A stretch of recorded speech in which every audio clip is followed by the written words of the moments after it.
Hi, this is Nick Hodge with the Outsider Club. I'm sitting down once again with Brian Ostroff. He's the CEO and director of Arianne Phosphate, which trades under the ticker DAN on the TSX-V or DRRSF over the counter. Brian, you and I have been talking. It seems like the market isn't recognizing the opportunity that Arianne presents. Thanks for coming on. Let's talk about it a bit. Well, thank you for having me, Nick. So investors or the market, however you want to frame that, aren't, or it doesn't seem like they're paying attention to the Arianne story and the asset and the potential upside that it portends. Why should people be paying attention to Arianne? What is it that Arianne has? So at this point, Arianne today has the world's largest greenfield phosphate deposit. It's of the highest quality. It's not associated with a lot of the environmental issues that one finds sometimes in the phosphate industry. Phosphate, as I'm sure your listeners know, is a necessary component in fertilizer. And really, if we want to make sure that our food supply is abundant and there for us, we're going to need phosphate. And I basically say, look, phosphate is food. And here in North America and South America and Western Europe and most of Asia, we are in a deficit for phosphate, and that deficit is made up right now by the Middle East and North Africa. So Arianne sits here in Canada, Quebec, a very friendly mining jurisdiction. And this is something that even just in North America alone, we have to import some phosphate. So Arianne, over the years, has advanced this project, and today, again, I would say, and many would say, is sitting on a best-of-class project that is a necessary commodity for all of us. You say that it's the world's largest greenfield phosphate project. How large?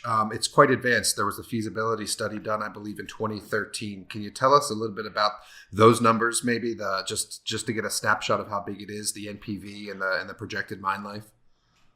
Sure. So back at that time, the feasibility showed a 3 million ton a year of phosphate concentrate for a 26-year life of mine. And it was projected to produce a very high purity, low contaminant phosphate concentrate. The NPV of the project at the time was 1.9 billion US. And it was on that really, I think, the industry itself started to take notice. Big project. Subsequent to that, Arianne had said, as good as the project looked, we believe that we can make it better. And so one of the first things that was done was there was additional drilling, really with an eye towards looking to prove out close to 50 years. And so today, this deposit, as I say, is the world's largest, including inferred. It is over 1 billion tons. A lot of the work that we've been able to do as well has been able to lower the projected cost of production. And so, since 2013, as good as the project was then, this project has advanced dramatically. Sits very well on the global cash cost curve for phosphate mines, and again, as I say, it produces an extremely high purity and low contaminant phosphate. You mentioned a net present value of nearly $2 billion US with a B. Could you let the listeners know what the current market cap of Arianne is? Yeah, so today Arianne sits at a market cap of $45 million Canadian. And really, thus my general premise that I don't believe that investors have paid much of attention to Arianne. They either don't know the name because, let's be honest, phosphate right now is not particularly sexy, or they do know the name, but they really haven't seen what's gone on over the last maybe year or two as this project has advanced. I couldn't agree more. Let's talk about some of that. So not only do you have a feasibility study that you've since expanded on and done some cost reduction measures on, but this project is shovel ready, right? Can you talk about that? Can we talk about the permits that are in place and the environmental impact stuff? Sure, and that's certainly key, as your listeners know, and those familiar with the mining space, and particularly the junior mining space. There is a lot of risk as you go through the process. Ultimately, you have to find a deposit. It has to be economically viable. And ultimately, as that project moves forward, at some point, you are going to have to go through the regulatory and the permitting process. And that is lengthy. And here in North America, of course, that process has become even more difficult. It takes even longer and no guarantee of success. Now, in the case of Arianne, we are fully permitted, as you had mentioned. So we received our ministerial decree, our mining permit, end of 2015, beginning of 2016. And that has given us the government okay to mine. And then in our case, although it was not a permit that we had to get, our product is going to be shipped. Fortunately, we do have infrastructure in place, including a road that heads down to the Saguenay River. The Port of Saguenay does exist. However, we will need a loading facility on the North Shore. In order to get that permit for the Port of Saguenay to build one more loading facility, this one on the North Shore, it too had to go through a permitting process. And late October, the Port of Saguenay received its permit. So with that, we now have our permit regarding the mining and the port for our transport. The ability to build that maritime facility has been approved as well. And again, this, aside from, of course, finding a deposit and drilling it out and getting economics that make sense, I think that this is a huge milestone and one that a lot of companies just don't get to. So it's a giant project. It's a long life project. It's a clean, superior rock project. It's a permitted project, and it's a project that's been really supported by the government. So let's try to tease out or flesh out where the disconnect is and then try to rectify it. It's also a very large CapEx project, and I think that has a lot to do with it. But nonetheless, it would create something like 1,000 jobs over the construction and operation of the project.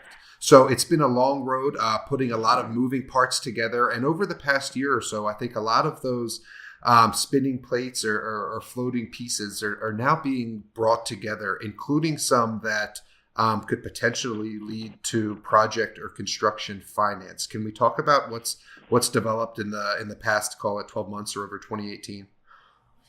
Sure. So with regards to your comments, ultimately this is a job, or I should say a project that we have a lot of social acceptability for. It is going to be a big revenue generator. In fact, you had mentioned the 1,000 jobs. That's direct and indirect for the life of the mine. However, during the construction period, it is actually closer to 2,000 jobs.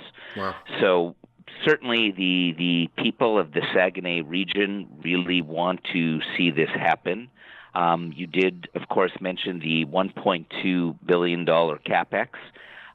Certainly, that is a number that people will look twice at, and rightfully, I think sometimes express a bit of a concern.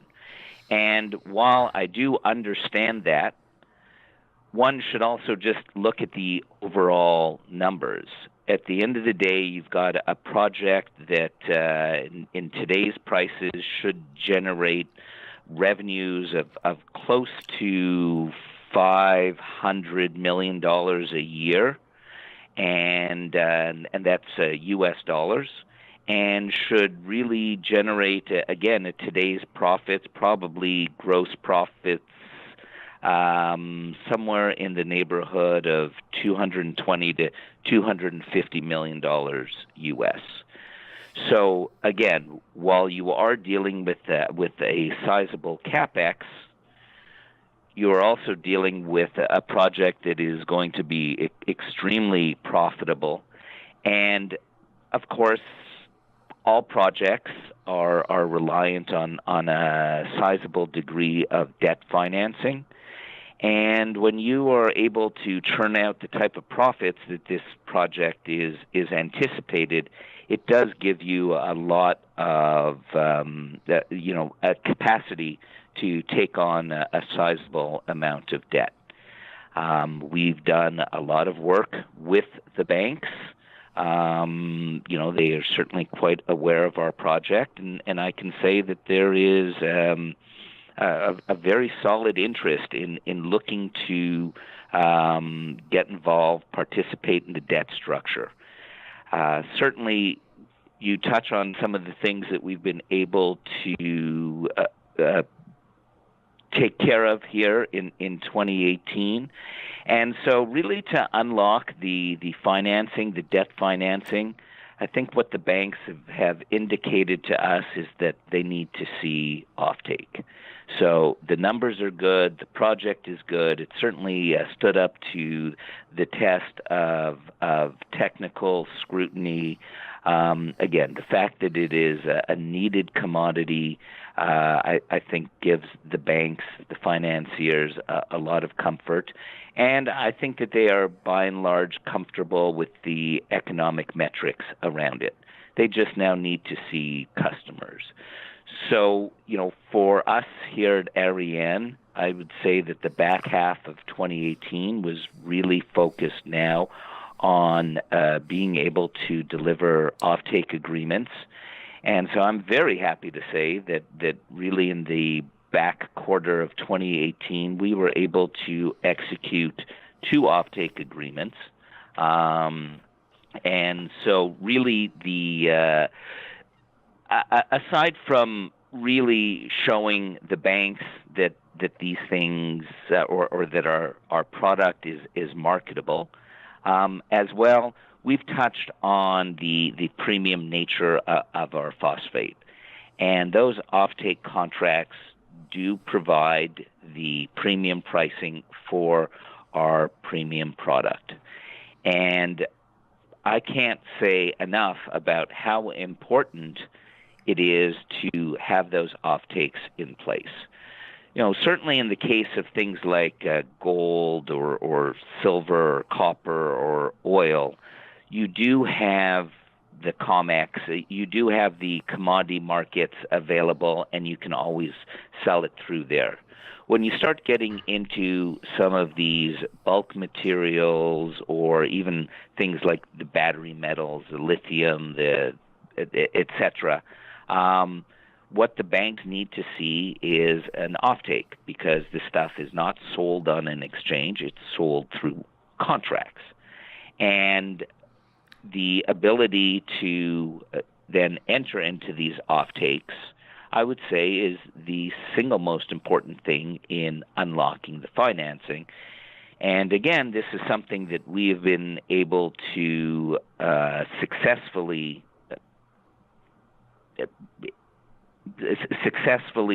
put together over the last 3-4 months of 2018. So that seems like the missing piece then that's going to allow you to go to the banks or put some sort of construction financing or debt package together. Now let's talk about how that's going to translate to the stock price and the market. So I've been a public supporter of Arianne for several years now. I've recommended it in multiple letters, and I continue to be a supporter, although I have publicly said that Arianne is on the naughty list. And what I mean by that is the stock has simply not kept up with the progress of the company, a statement I think you would agree with, a malaise, if you will. So let's talk about what's next then. What is Arianne doing? What is Brian doing to get out of this malaise? What's next for Arianne, and how are you going to get the market to take notice of all the things that we just talked about: the giant project, the premium pricing, the offtake agreements, the local support, the long mine life, the positive economics, and the jobs? So, I what has become obvious to me, and certainly in some discussions with some analysts, investors, and what have you, is I just don't believe that people are aware of where Arianne is, and certainly what's happened over the last year. Unfortunately, a lot of investors have a nasty habit of kind of looking at a company through a share price. And when you get into that mode, you're really kind of looking at the shares to indicate to you what the company is up to. And the opportunity is really for those who can look beyond the share price, actually look at a company, assess what they've done, and then make a decision on the shares. And so as I've talked with people, I would get questions like, oh, this sounds interesting, when can I see the feasibility? Or, well, what's your status with the permits? Or what's your status with the First Nations? Or how long is it going to be before you start to talk with the banks? And we are past that. And so I would say that the one thing that has been unfortunate is the fertilizer space from 2012 to 2017 had been a pretty nasty place. And so as Arianne continued to progress and hit all of its major milestones, it would do it into an environment where fewer and fewer people cared. And all of a sudden, people stop following, stop being interested, and they just don't see the news. And again, I look at the back half of 2018. I see offtakes, I see permits, I see some of the work that Arianne has done on the possibility of doing its own phosphoric acid plant going downstream. And people just, I don't believe, have understood the advances that Arianne has made. Again, your listeners are very knowledgeable. They look at the space in general, the mining space. And I would ask them, how many companies out there today are truly shovel ready? They've done all their drilling. They've done all the economics. It's a needed commodity. They've gotten their permits. They've got social acceptability. They've got government support. And really now it's just a matter of getting the funding and sticking a shovel in the ground. How many projects out there are really at that stage? And then of the few that are, how many are trading at a $45 million Canadian market cap? And so for me, I see the fundamentals on one side, and I see the market cap on the other side, and it just doesn't jive. And so I know what the company has done, and so to me, it's that $45 million market cap that's the spotlight that I don't think people realize what this company has done. And so certainly in answer to your question, what are we doing? I agree. There is an onus on the company to be out there and start to let people know what we've been able to accomplish over the last while. And so certainly things like talking to people like yourself, analysts, investors, and just let them know. Look, I understand that it is a competition for investment dollars, and a case has to be made.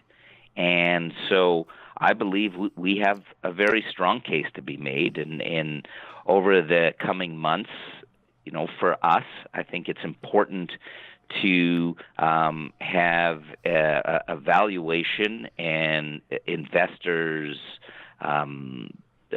interest to a level of where the company actually is. I think you just did a great job of making that case and articulated the story quite well. I would give you a partial answer to your question in that there are, in fact, not a whole lot of shovel-ready projects out there permitted across the entire commodity space, not just fertilizer. And I'd add that there are a lot of not shovel-ready projects, projects that still need to have infill drilling done or a resource build out or have economics wrapped around them that are being valued much higher or much greater than $45 million Canadian. And as resource investors, that's our duty, right? To find those disconnects into market, to find those areas where the market isn't assigning the proper value to a story or an asset. And I think that's currently the case with Arianne. So I appreciate you for coming on and giving us that robust update. Before we wrap up, is there anything else we need to know about Arianne or the space in general? Yes. I had mentioned earlier in our talk that 2012 to 2017 were a pretty bad time for phosphate, for fertilizers in general, and prices had declined. And the nice thing about something like phosphate is demand grows for it every single year. It doesn't matter if it's a good economy or a bad economy. It doesn't matter.